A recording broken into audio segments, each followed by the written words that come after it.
धर्म प्राण सुंदर साथ जी, आप सभी को प्रणाम। आज अंतर्राष्ट्रीय योग दिवस है। अंग्रेजी में योगा डे बोलते हैं। योग को योगा उस तरह से उच्चारण करते हैं। अनेक लोगों ने हिंदी में भी फिर योगा दिवस ऐसा बोलना शुरू किया। वास्तव में योग दिवस ऐसा होता है। तो संस्कृत में शब्द का उच्चारण करते हैं तो योगा इस तरह से बोलते हैं, तो उसको ही योगा बना दिया। योग का तात्पर्य होता है मूल रूप से तो परमात्मा के साथ आत्मा का मिलन है, उसका अनुभव करना। तो उसके लिए अंतःकरण की वृत्तियों में विकार होते हैं, उनको दूर करना पड़ता है। इसलिए महर्षि पतंजलि ने कहा, योगश्चित्तवृत्ति निरोधः। चित्तवृत्तियों को निरोध करना वो योग है, क्योंकि वृत्तियां इधर उधर बिखरी हुई होती है, तो उनको निरोध करना का तात्पर्य है उनको नियमित करना और एक दिशा की ओर लगाना। यथार्थ में योग के 8 अंग माने गए, किंतु उनमें अभी विशेष रूप से 2 ही अंगों के विषय में चर्चा होती है। तो उनमें से एक है आसन और दूसरा प्राणायाम। अंतर्राष्ट्रीय योग दिवस पर आसन और प्राणायाम इतना ही बताया जाता है, क्योंकि इससे शरीर सुदृढ़ बनता है। पहले शरीर को ठीक बनाना पड़ता है। शरीर के अंग प्रत्यंगों को लचीला बनाना पड़ता है। तो शरीर लचीला बनता है तो किसी भी काम के लिए किसी व्यक्ति को कोई कठिनाई नहीं होती है। तो खास करके आसन में हम बात करेंगे। तो आसन का तात्पर्य है हम सुखपूर्वक रह सकें, तो वो आसन शरीर को सुखपूर्वक रख सकें।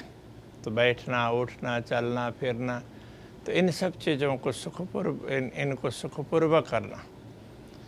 तो आसन में विशेष रूप से तो कैसे उसमें कमर को लचीला बनाना है, तो आगे झुकना, पीछे की ओर झुकना, इधर बाएं साइड में, दाएं साइड में झुकना।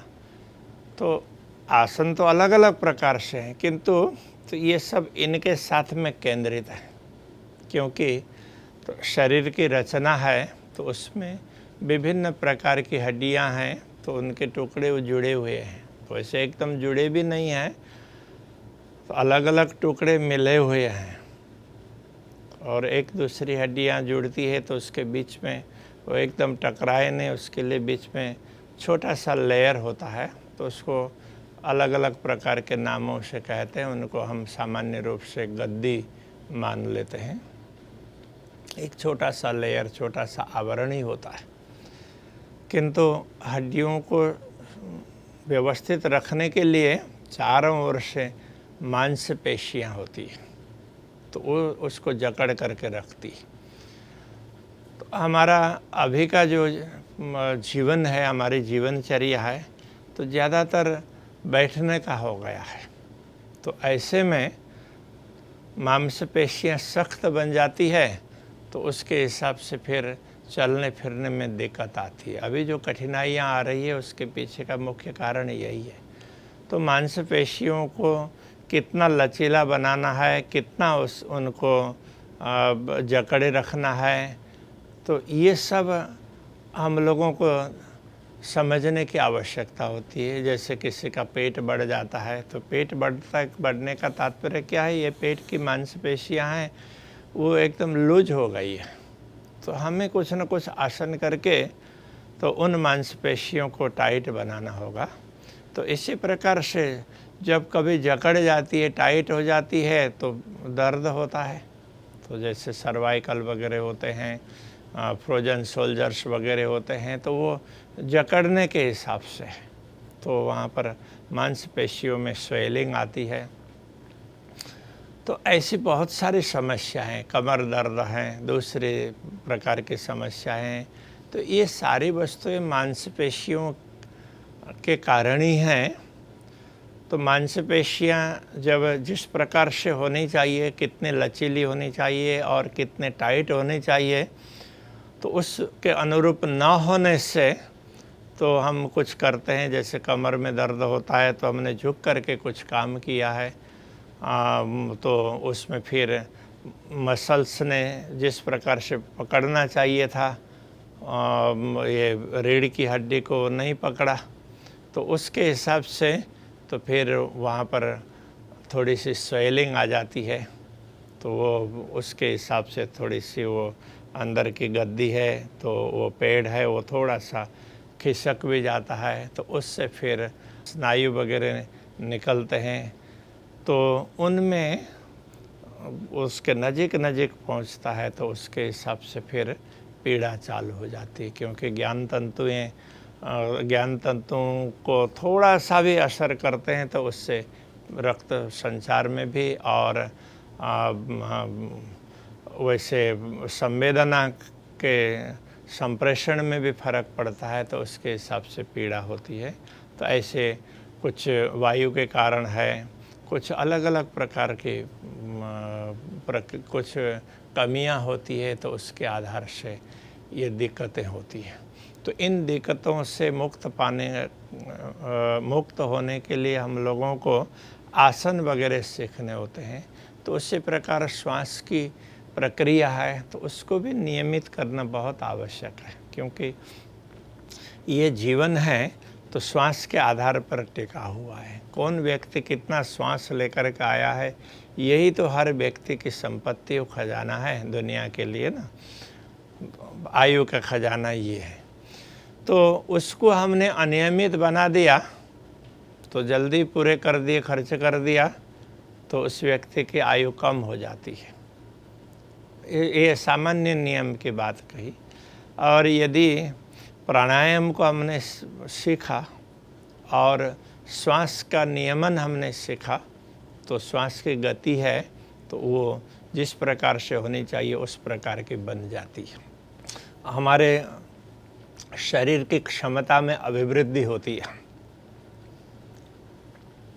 तो उससे आयु भी लंबी हो जाती है, शरीर भी स्वस्थ होता है। प्राण शक्ति को प्राप्त करने के लिए, प्राण शक्ति को बढ़ाने के लिए, प्राण ऊर्जा है, उसको बढ़ाने के लिए हमें प्राणायाम की आवश्यकता होती है। तो आसन और प्राणायाम आज इनको ही योग कहते हैं। यथार्थ में तो योग में तो देखिए यम, नियम, आसन, प्राणायाम, प्रत्याहार, धारणा, ध्यान, समाधि, ये 8 प्रकार के अंग हैं। योग का अर्थ तो मिलन होता है, हमारा परमात्मा के साथ में मिलन है ही, आत्मा का परमात्मा के साथ मिलन है।